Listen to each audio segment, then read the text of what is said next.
Nice, beautiful, sunny, warm day out there. As we do every day, we light the Christ candle, indicating the presence of Christ in our midst. At the end of the service, as we extinguish it, the light does not go out. It goes out of the building with you into our community.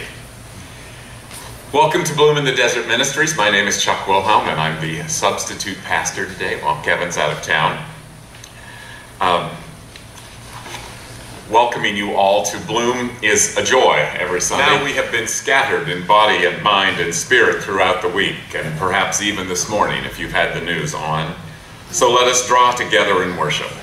Let us bring our hearts and minds and soul and strength together as we receive our music of centering, followed by a brief time.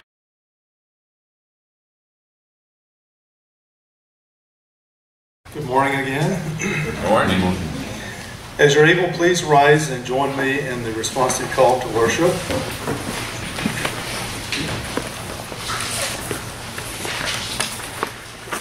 We gather this day from a week filled with needs and demands. We come to find rest and renewal in our spirit. Open your hearts in love to hear the voice of God.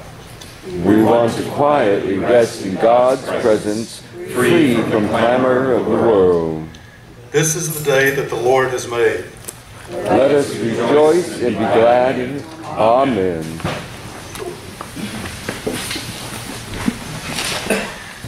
This is a time in our worship when in faith we open our hearts to ministry. Now in prayer we welcome God's spiritual embrace. Together we say, Lord Jesus Christ, we confess the distractions and busyness of our lives make it difficult to listen deeply to your voice. Transform our priorities so that we make space in our lives to be quiet and listen to you. Jesus, seeker of the lost, we confess to becoming so shaped by the values of this age that your call on our lives is increasingly hard to hear. Transform our values so that they are shaped by your concern for the unloved and unlovely, and for the weak and powerless in our society.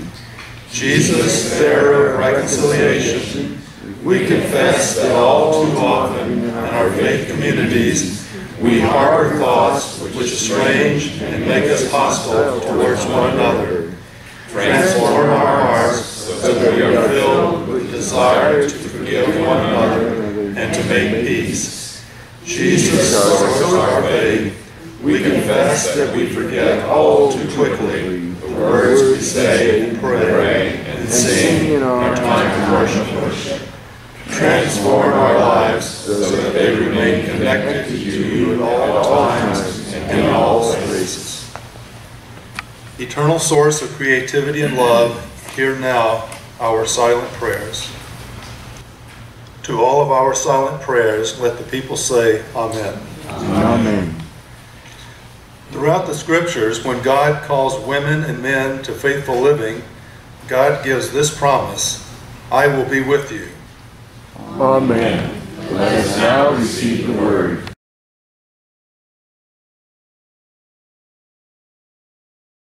Good morning.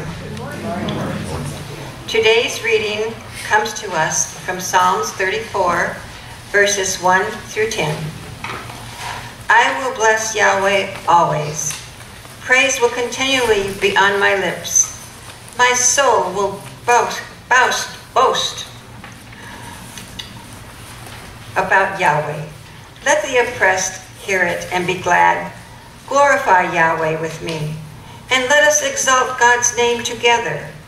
I sought Yahweh, who answered me and freed me from all my fears. Those who look to Yahweh are radiant, and their faces are never covered with shame. The poor called out, Yahweh heard and saved them from all their troubles.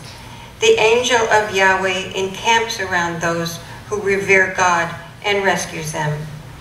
Taste and see how good Yahweh is. Happiness comes to those who take refuge in Yahweh.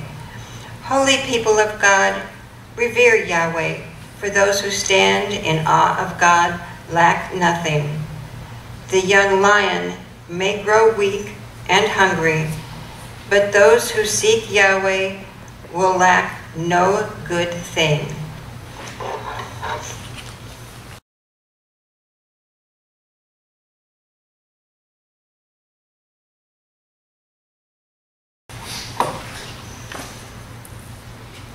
Please rise for the reading of the Gospel as you are able.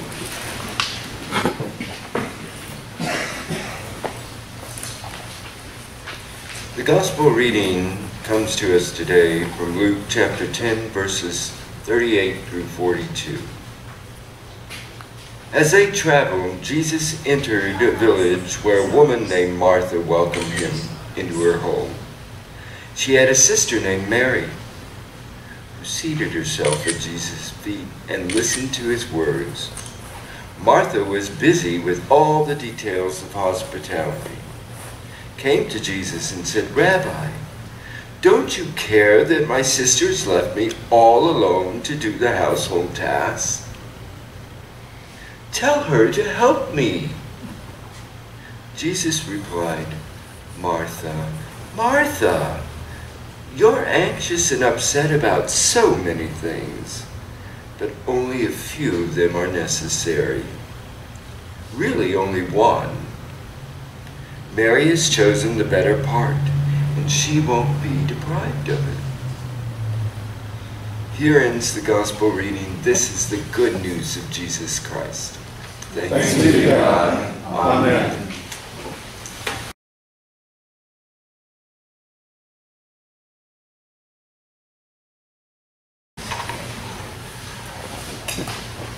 When I was growing up in a little town in rural western Pennsylvania, First Presbyterian Church was where I spent my Sunday mornings, and I always sat with my grandparents, and we always awaited the arrival of Leota Wisner. She made her own hats, and as she came, they were always, really extravagant, amazing hats. And it's a great memory from my childhood, and now on Sunday mornings, I wait to see what Russ is wearing.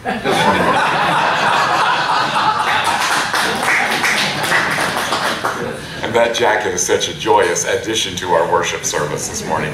Hand-painted by you, I would imagine. Yeah.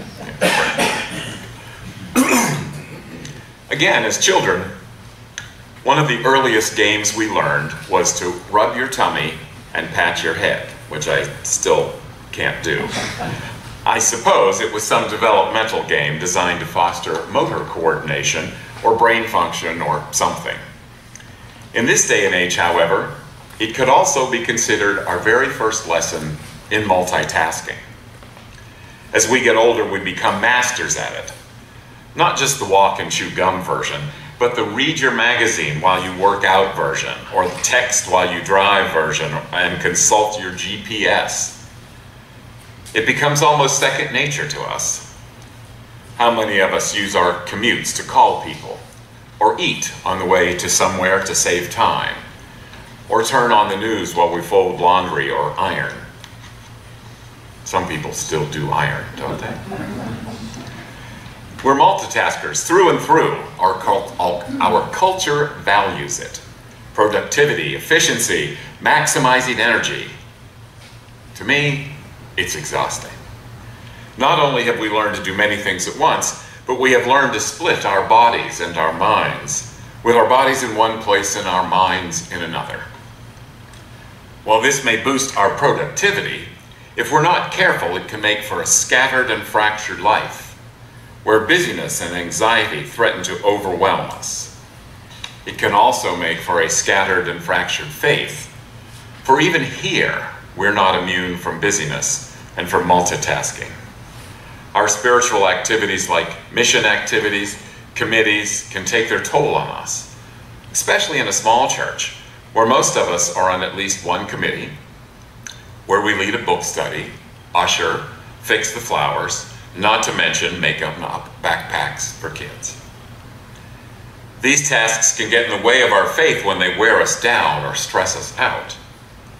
This was true for Martha in the story we heard this morning, whose efforts to make Jesus feel at home impeded her ability to truly welcome him, since although her body was there, her mind was someplace else entirely. Now, when we catch up with them in this story, Jesus is on his way to visit his friends, Martha and Mary, no doubt looking forward to an evening with those who knew him well. This story always reminds me of Jesus' humanity. Here he is, just hanging out with friends. When he arrives, we know how the story goes. Martha did the deeds of hospitality, a common and welcoming practice in that day, as today. What any of us might have done, running back and forth to the kitchen, wanting Jesus to feel comfortable and well-fed in her home. It would have been all well and good if her sister had been willing to share the load. After all, it was their house and Jesus was their guest. But there's Mary, sitting at the feet of Jesus, laughing as he tells stories of his travels, listening intently to everything he has to say. Poor Martha is left to do all the chopping and mixing and setting the table, running around like a chicken with her head cut off, and while her feet races, her mind races even faster. What's next? Where's the pepper? Am I overcooking the lamb? Why isn't Mary helping me? Why am I always stuck with this? You can almost see her cheeks redden as she begins to mumble under her breath, clatter the dishes in the kitchen, and shoot Mary arrows with her eyes as she sets down the plates with a little extra oomph. When Mary doesn't catch on, Martha can stand it no longer. She goes right to Jesus. Don't you care, Jesus, that my sister is just sitting there while I do all the work? Oh, there's no doubt that she expected Jesus to give Mary a little talking to. But instead, his response catches her off guard. Martha, Martha, you are worried and distracted by so many things. There is need of only one thing. Mary has chosen the better part. Say what? Mary has chosen the better part?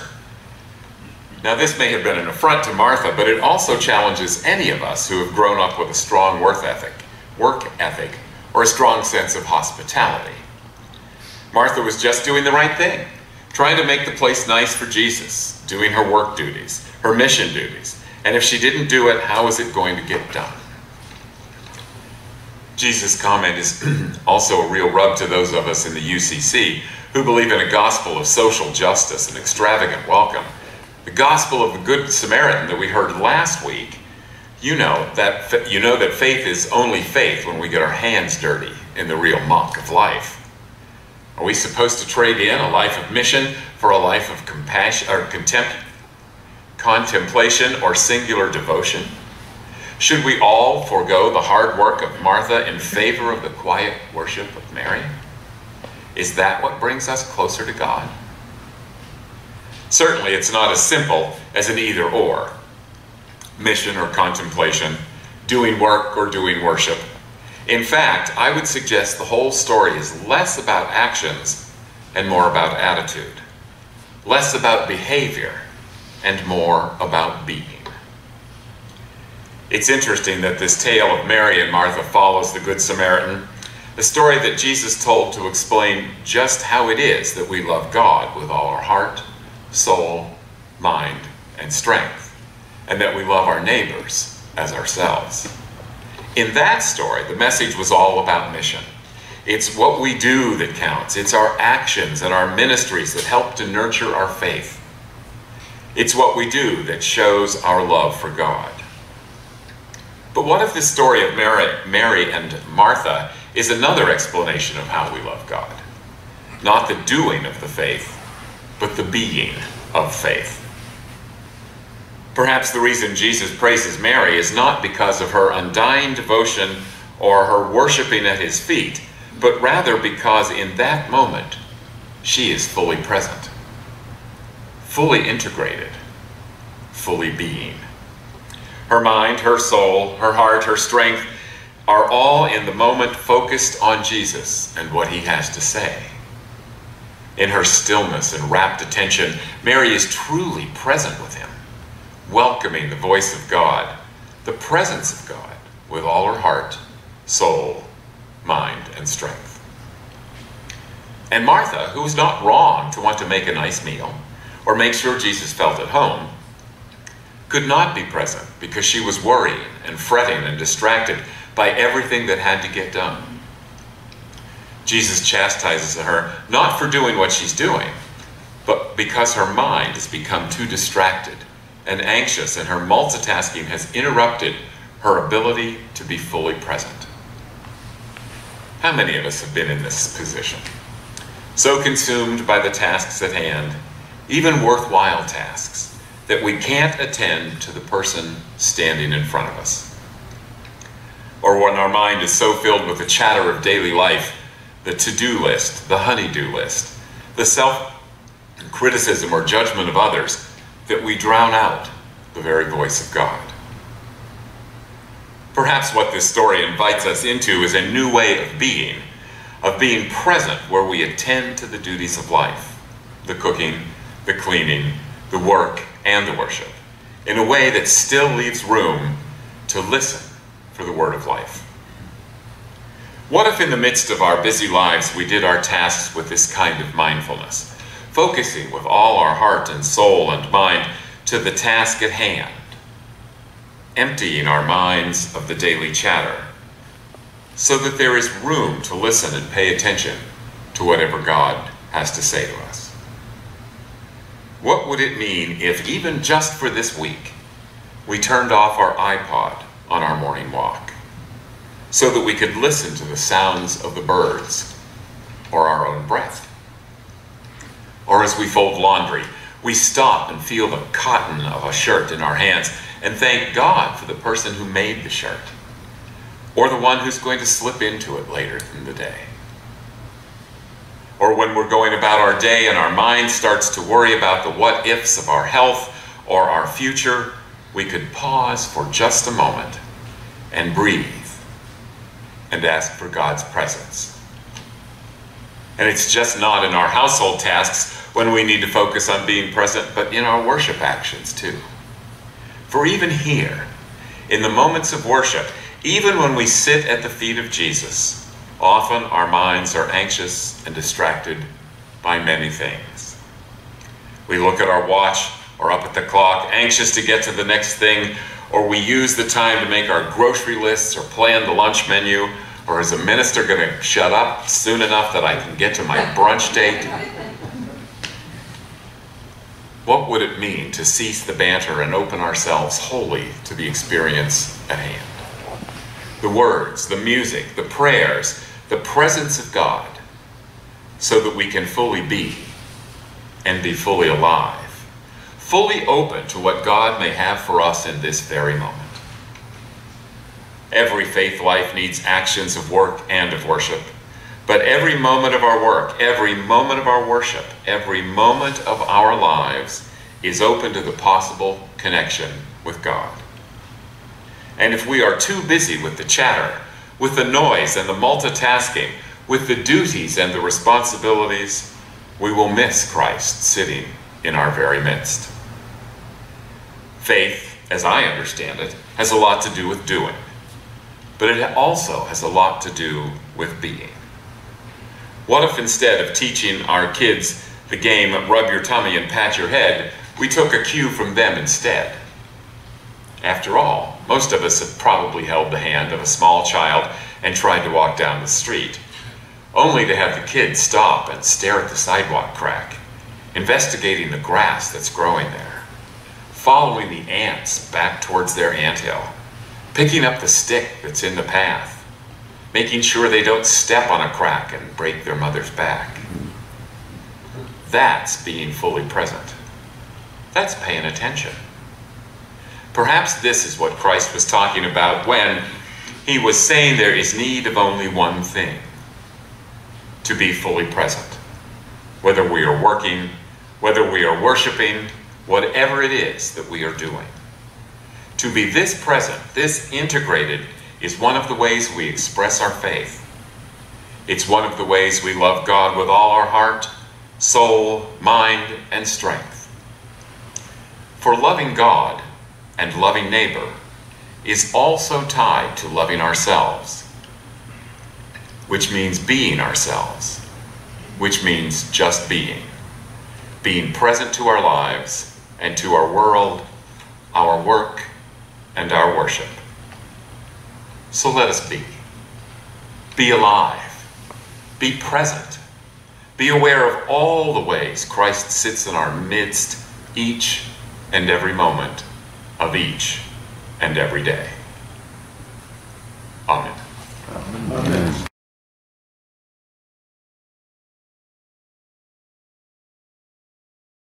Let's pray. Creator God, here is a portion of the wealth we have received from your world. Accept it as a sign of our desire to invest all that we have and all in your service in and beyond the church. Our hope and the hope of our world is in the work and vision we share with you. Amen. Amen.